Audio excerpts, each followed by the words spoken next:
ನಮಸ್ಕಾರ ಸ್ನೇಹಿತರೆ, welcome to cooperative ಸಹಕಾರ. ಈ ದಿನ ಸೌಹಾರ್ದ ಸಹಕಾರಿ ಸಂಘಗಳು ಅಂದರೆ ಪ್ರಾಥಮಿಕ ಸೌಹಾರ್ದ ಸಹಕಾರಿ ಸಂಘಗಳು ತಮ್ಮ ಚುನಾವಣೆಯಲ್ಲಿ ಮತದಾರರ ಪಟ್ಟಿಯನ್ನು ತಯಾರಿಸೋದ್ರ ಬಗ್ಗೆ ಯಾವ ಯಾವ ದಿನಾಂಕ ಯಾವ ರೀತಿ ಕೆಲಸ ಮಾಡ್ಕೋಬೇಕು ಅನ್ನೋದ್ರ ಬಗ್ಗೆ ತಿಳಿಸ್ಕೊಡೋದಕ್ಕೆ ಇದೊಂದು ವಿಡಿಯೋ ಮಾಡ್ತಾ ಇದ್ದೀನಿ. ಮೊದಲನೇದಾಗಿ ಇಲ್ಲಿ ನೋಡಿ, ಸೌಹಾರ್ದ ಸಹಕಾರಿ ಸಂಘ ಅಂತಿದೆ. ತಮ್ಮ ಸೌಹಾರ್ದ ಸಹಕಾರಿ ಸಂಘದ ಹೆಸರನ್ನು ಇಲ್ಲಿ ನಮೂದಿಸಿ. ಸೊ ಅದು ಆಟೋಮೆಟಿಕ್ಕಾಗಿ ಇಲ್ಲಿ ಡಿಫಾಲ್ಟರ್ ನೋಟಿಸು ಅನುಬಂಧಗಳಲ್ಲಿ ಹೆಸರು ಬರುತ್ತೆ.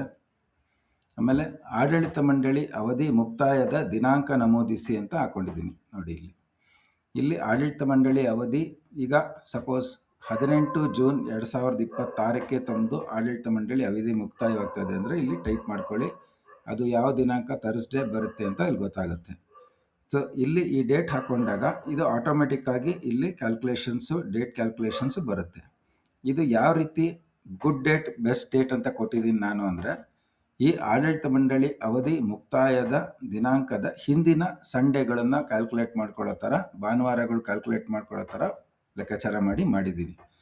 ಇದು ಯಾಕೆ ಗುಡ್ ಡೇಟ್ ಬೆಸ್ಟ್ ಡೇಟ್ ಕೊಟ್ಟಿದ್ದೀವಿ ಅಂದರೆ, ಪದಾಧಿಕಾರಿಗಳ ಚುನಾವಣೆ ನಡೆಸೋದಕ್ಕೆ ಎಷ್ಟು ದಿನ ಸಿಗುತ್ತೆ ನಮಗೆ ಅನ್ನೋದನ್ನು ಕ್ಯಾಲ್ಕುಲೇಷನ್ ಮಾಡ್ಕೊಳ್ಳುತ್ತಿಲ್ಲಿ ನೋಡಿ. ತಾವು ಇಲ್ಲಿ ಈ 7 ಜೂನ್ 2026 ಅಂತ ಸೆಲೆಕ್ಟ್ ಮಾಡಿಕೊಂಡ್ರೆ 11 ದಿನ ಸಿಗುತ್ತೆ ಪದಾಧಿಕಾರಿಗಳ ಆಯ್ಕೆಗೆ. 31 ಮೇ 2026 ಸಿಕ್ಕಿದ್ರೆ 18 ದಿನಗಳ ಕಾಲಾವಕಾಶ ಸಿಗುತ್ತೆ. ಸೊ ಒಂದು ಪದಾಧಿಕಾರಿಗಳ ಚುನಾವಣೆ ಮಾಡೋಕ್ಕೆ ಕನಿಷ್ಠ 7 ದಿನಗಳ ಮುಂಚೆ ನೋಟಿಸ್ ನೀಡಬೇಕಾಗಿರೋದ್ರಿಂದ ಅದನ್ನು ಲೆಕ್ಕಾಚಾರ ಮಾಡಿಕೊಂಡು ತಾವು ಆಡಳಿತ ಮಂಡಳಿಯಲ್ಲಿ ಚುನಾವಣಾ ದಿನಾಂಕವನ್ನು ಘೋಷಿಸಿ ಇಲ್ಲಿ ನಮೂದೆ ಮಾಡಿಕೊಂಡ್ರೆ ಅದಕ್ಕೆ ತಕ್ಕಂಗೆ ಈ ಕಾಲಮ್ಸಲ್ಲಿ ತಮಗೆ ಯಾವ ದಿನಾಂಕ ಯಾವ ಕೆಲಸ ಮಾಡಬೇಕು ಅಂತ ಹೇಳಿ ಕ್ಯಾಲ್ಕುಲೇಷನ್ ಆಗುತ್ತೆ ಸ್ನೇಹಿತರೆ. ಇದು ನೋಡಿ, ಸೆಕ್ಷನ್ 26(3) ಪ್ರಕಾರ ಏನಾಗುತ್ತೆ, ಹೊಸದಾಗಿ ಆಯ್ಕೆಯಾದ ಆಡಳಿತ ಮಂಡಳಿ ಹಿಂದಿನ ಆಡಳಿತ ಮಂಡಳಿಯ ಅವಧಿ ಮುಕ್ತಾಯದ ದಿನಾಂಕದ ನಂತರ ಚಾರ್ಜ್ ತಗೋಬೇಕಾಗುತ್ತೆ ಇಮಿಡಿಯೇಟ್ ಆಗಿ.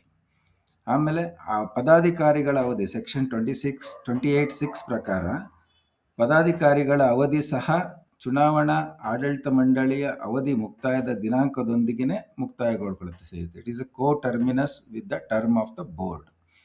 ಆದ್ದರಿಂದ ತಾವು ಆಡಳಿತ ಮಂಡಳಿ ಅವಧಿ ಮುಕ್ತಾಯದ ದಿನಾಂಕದ ಒಳಗೇನೆ ಸಹ ಚುನಾವಣೆಯನ್ನು ಸಹ ಮಾಡಬೇಕು ಹಾಗೂ ಪದಾಧಿಕಾರಿಗಳ ಆಯ್ಕೆಯನ್ನು ಸಹ ಮಾಡಿಕೊಂಡಿರಬೇಕು. ಸೊ ಈಗ ನೋಡಿ, ಯಾವ ದಿನಾಂಕ ಏನು ಅಂತ ಎಕ್ಸ್ಪ್ಲೈನ್ ಮಾಡ್ತೀನಿ. ಸಪೋಸ್ 18 ಜೂನ್ 2026ಕ್ಕೆ ತಮ್ಮ ಆಡಳಿತ ಮಂಡಳಿ ಅವಧಿ ಆಗ್ತಾ ಇದೆ ಅಂದರೆ ಕನಿಷ್ಠ ಒಂದು 5 ತಿಂಗಳ ಮುಂಚೆ ತಾವು ತಮ್ಮ ಅವಧಿ ಮುಕ್ತಾಯವಾಗ್ತಾ ಇರೋದ್ರ ಬಗ್ಗೆ ಹಿಂದಿನ ಆಡಳಿತ ಮಂಡಳಿಯ ಚುನಾವಣಾ ಫಲಿತಾಂಶ ಮತ್ತು ಫಾರಂ 5B ಮತ್ತು ಬೈಲಾ ಇತರೆ ದಾಖಲಾತಿಗಳೊಂದಿಗೆ ಚುನಾವಣಾ ಪ್ರಾಧಿಕಾರಕ್ಕೆ ಅಥವಾ ನಿಮ್ಮ ಚುನಾವಣಾಧಿಕಾರಿಗೆ ಮಾಹಿತಿಯನ್ನು ನೀಡಬೇಕಾಗತ್ತೆ ಸ್ನೇಹಿತರೆ. ನಿಯಮ 5B(1) ಪ್ರಕಾರ ತಾವು ಕರಡು ಮತದಾರರ ಪಟ್ಟಿಯನ್ನು ತಯಾರಿಸಬೇಕಾಗುತ್ತೆ. ಕರಡು ಮತದಾರರ ಪಟ್ಟಿಯಲ್ಲಿ 4 ಭಾಗ ಇರುತ್ತೆ. ಅನುಬಂಧ 1 ಮತದಾರದ ಹಕ್ಕುಳ್ಳ ಸದಸ್ಯರ ಕರಡು ಅರ್ಹ ಮತದಾರರ ಪಟ್ಟಿ. 2 ಬಂದು ಅಂತಿಮ ಮತದಾರರ ಪಟ್ಟಿ ಪ್ರಕಟಿಸುವ ದಿನಾಂಕಕ್ಕೆ ಮರುಪಾವತಿಗೆ ಬಾಕಿಯಾಗುವವರ ಪಟ್ಟಿ. ಸೊ ಅಂದರೆ ಕಂತು ಬಾಕಿದಾರರು ಇರ್ತಾರಲ್ಲ ಅವರು. ನೆಕ್ಸ್ಟ್ 3ನೇದು ಸುಸ್ತಿದಾರರ ಪಟ್ಟಿ ಅನುಬಂಧ 3. ಆಲ್ರೆಡಿ ಅವರು ಸುಸ್ತಿದಾರರಾಗಿರ್ತಾರೆ ಅಂತ ಪಟ್ಟಿ. ಮತದಾನದ ಹಕ್ಕಿಲ್ಲದ ಸದಸ್ಯರ ಕರಡು ಅನರ್ಹ ಮತದಾರ ಪಟ್ಟಿ ಅನುಬಂಧ 4ರಲ್ಲಿ ಕೊಡಬೇಕಾಗುತ್ತೆ. ಅಂದರೆ ಇವರು GBMಗೆ ಅಟೆಂಡ್ ಆಗಿರಲ್ಲ, ಮಿನಿಮಮ್ ಟ್ರಾನ್ಸಾಕ್ಷನ್ ಮಾಡಿರಲ್ಲ, ಮತ್ತು ಮೆಂಬರ್ಶಿಪ್ ಆಗಿ ಕನಿಷ್ಠ 1 ವರ್ಷ ಆಗಿರೋದ್ರಿಲ್ಲ. ಈ ರೀತಿ 4 ಪಟ್ಟಿಗಳನ್ನು ತಯಾರಿಸ್ಕೊಂಡು ಕನಿಷ್ಠ 60 ದಿನಗಳ ಮೊದಲು ತಾವು ಚುನಾವಣಾಧಿಕಾರಿಗೆ ಇದನ್ನು ಸಲ್ಲಿಸಬೇಕಾಗುತ್ತೆ. ಸೊ ಅದು ಯಾವ ಡೇಟ್ ಬರುತ್ತೆ ಅಂತ ಇಲ್ಲಿ ಕ್ಯಾಲ್ಕುಲೇಷನ್ ಆಗುತ್ತೆ ನೋಡಿ. ನೆಕ್ಸ್ಟು ನಿಯಮ 5B(5)(a) ನೋಡಿ, ನೀವು ಸುಸ್ತಿದಾರರಿಗೆ ನೋಟಿಸ್ ನೀಡಬೇಕು. ಸುಸ್ತಿದಾರರಿಗೆ ಕನಿಷ್ಠ 45 ದಿನಗಳ ಮುಂಚೆ ನೋಟಿಸ್ ಕೊಟ್ಟು ಅವರಿಗೆ 30 ದಿನಗಳ ಕಾಲಾವಕಾಶ ಕೊಡಬೇಕು ಅಂತ ಇದೆ. ಅಂದರೆ 45 ದಿವಸ ಯಾವ ರೀತಿ ಅಂದರೆ, ಚುನಾವಣಾ ದಿನಾಂಕದಿಂದ 15 ದಿನಗಳ ಮುಂಚೆ ಅವರು ಕೊನೆ ದಿವಸ ಇರುತ್ತೆ ಸಾಲ ಕಟ್ಟೋದಕ್ಕೆ, ಸುಸ್ತಿ ಬಾಕಿ ಕಟ್ಟೋದಕ್ಕೆ. ಅಲ್ಲಿಂದ ಹಿಂದೆ 30 ದಿವಸ ತಗೊಂಡ್ರೆ ಟೋಟಲ್ 45 ದಿವಸ ಮುಂಚೆ ಅವರಿಗೆ ನೋಟಿಸನ್ನು ನೀಡಿರಬೇಕಾಗುತ್ತೆ. ಆ ದಿನಾಂಕ ಇಲ್ಲಿ ಕ್ಯಾಲ್ಕುಲೇಟ್ ಮಾಡ್ಕೊಳ್ಳೋ ಥರ ಹಾಕಿದ್ದೀನಿ.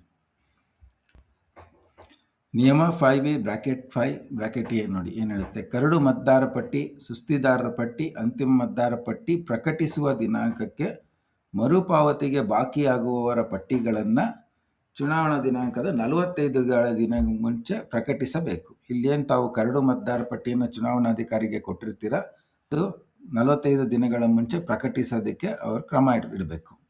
45 ದಿನಗಳ ಮೊದಲು ಆ ಡೇಟು ಕ್ಯಾಲ್ಕುಲೇಷನ್ಗೆ ಇಲ್ಲಿ ಹಾಕಿದ್ದೀನಿ.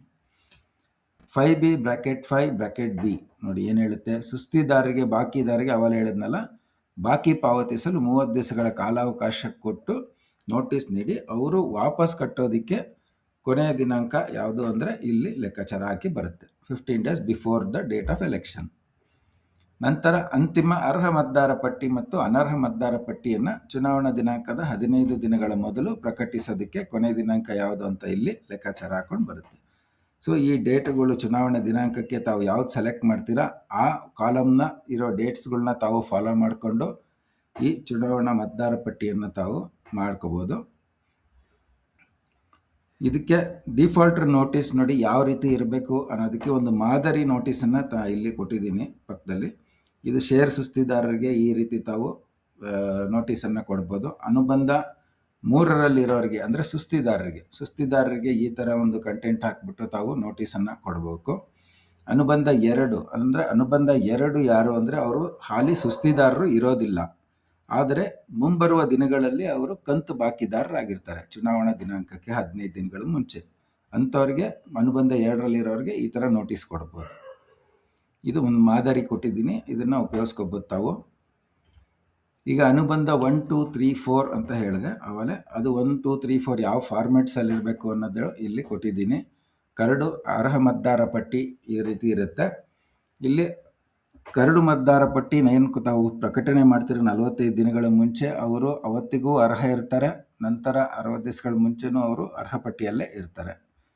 ಅನುಬಂಧ 2ರಲ್ಲಿ ನಾನು ಹೇಳ್ದಂಗೆ EMI ಬಾಕಿ ಇರುತ್ತಲ್ಲ, ಕಂತು ಬಾಕಿದಾರರು ಅವರು ಅನುಬಂಧ 2ರಲ್ಲಿ ಇರ್ತಾರೆ. ಸುಸ್ತಿದಾರರು ಅನುಬಂಧ 3ರಲ್ಲಿ ಇರ್ತಾರೆ. ಯಾರು ವಾರ್ಷಿಕ ಮಹಾಸಭೆ ಹಾಜರಾಗಿಲ್ಲ, ಕನಿಷ್ಠ ವ್ಯವಹಾರ ಮಾಡಿಲ್ಲ ಅವರು ಅನುಬಂಧ, ಆಮೇಲೆ 1 ವರ್ಷ ಯಾರು ಆಗಿಲ್ಲ ಚುನಾವಣಾ ದಿನಾಂಕಕ್ಕೆ 1 ವರ್ಷ ಯಾರು ಆಗಿಲ್ಲ ಮೆಂಬರ್ ಆಗಿ, ಅವರು ಅನುಬಂಧ 4ರಲ್ಲಿ ಇರ್ತಾರೆ ಸ್ನೇಹಿತರೆ. ಫೈನಲ್ ಆಗಿ ದುಡ್ಡು ಸುಸ್ತಿ ಕಟ್ಟಿದ ಮೇಲೆ ಅಂತಿಮ ಮತದಾರ ಪಟ್ಟಿ ಮಾಡ್ಬೇಕಾದ್ರೆ ಈ ರೀತಿ ಫಾರ್ಮ್ಯಾಟಲ್ಲಿ ಅಂತಿಮ ಮತದಾರ ಪಟ್ಟಿಯನ್ನು ಅಂತಿಮಗೊಳಿಸಬೇಕು. ಅಲ್ಲಿ ಮುಖ್ಯ ಕಾರ್ಯನಿರ್ವಾಹಕರು ಯಾರನ್ನು ಇಲ್ಲಿ ಸೇರಿಸ್ಬೇಕು, ಯಾರನ್ನು ಸೇರಿಸಬಾರ್ದು ಅನ್ನೋದಕ್ಕೆ ಇಲ್ಲಿ ಕಂಡೀಷನ್ಸ್ ಇದ್ದಾವೆ. ಈ ಕಂಡೀಷನ್ಸ್ನೆಲ್ಲ ಅವರು ಬರೆದು ಅವ್ರನ್ನ ಸೇರಿಸಿಲ್ಲ ಅಂತೇಳಿ ದೃಢೀಕರಿಸಿ ಅಂತಿಮ ಮತದಾರ ಪಟ್ಟಿಯನ್ನು ಪರಿಶೀಲನಾಧಿಕಾರಿಗಳ ಮೂಲಕ ಪರಿಶೀಲಿಸ್ಕೊಂಡು ಸಲ್ಲಿಸಬೇಕಾಗುತ್ತೆ ಸ್ನೇಹಿತರೆ. ಈ ಒಂದು ವಿಡಿಯೋ ತಮಗೆಲ್ಲ ಅನುಕೂಲ ಆಗುತ್ತೆ ಅಂದ್ಕೊಂಡಿದ್ದೀನಿ. ವಿಡಿಯೋ ನೋಡ್ತೀರಾ, ವಿಡಿಯೋ ನೋಡಿದಾಗ ಇಲ್ಲಿ ಕೆಳಗಡೆ ಬನ್ನಿ ನೋಡಿ, ಸಬ್ಸ್ಕ್ರೈಬ್ ಅಂತ ಇದೆ, ನಮ್ಮ ಚಾನಲ್ ಸಬ್ಸ್ಕ್ರೈಬ್ ಮಾಡಿ. ಆಮೇಲೆ ಇಲ್ಲಿ ಕೆಳಗಡೆ ಬಂದರೆ ನಮ್ಮ ಡಿಸ್ಕ್ರಿಪ್ಷನ್ ಬಾಕ್ಸಲ್ಲಿ ಇಲ್ಲಿ ಜಿಪ್ ಫೈಲ್ ಇದೆ, ಎಕ್ಸೆಲ್ ಜಿಪ್ ಫೈಲ್ ಇಂದ ವಿಡಿಯೋ. ಈ ವಿಡಿಯೋ ಡೌನ್ಲೋಡ್, ಈ ಲಿಂಕ್ನ ಕ್ಲಿಕ್ ಮಾಡಿ ಡೌನ್ಲೋಡ್ ಮಾಡ್ಕೊಳ್ಳಿ. ನಿಮಗೆ ಈ ಎಕ್ಸೆಲ್ ಫೈಲ್ನ ಉಪಯೋಗಕ್ಕೆ ಸಿಗುತ್ತೆ ಸ್ನೇಹಿತರೆ. ಧನ್ಯವಾದಗಳು ಸ್ನೇಹಿತರೆ.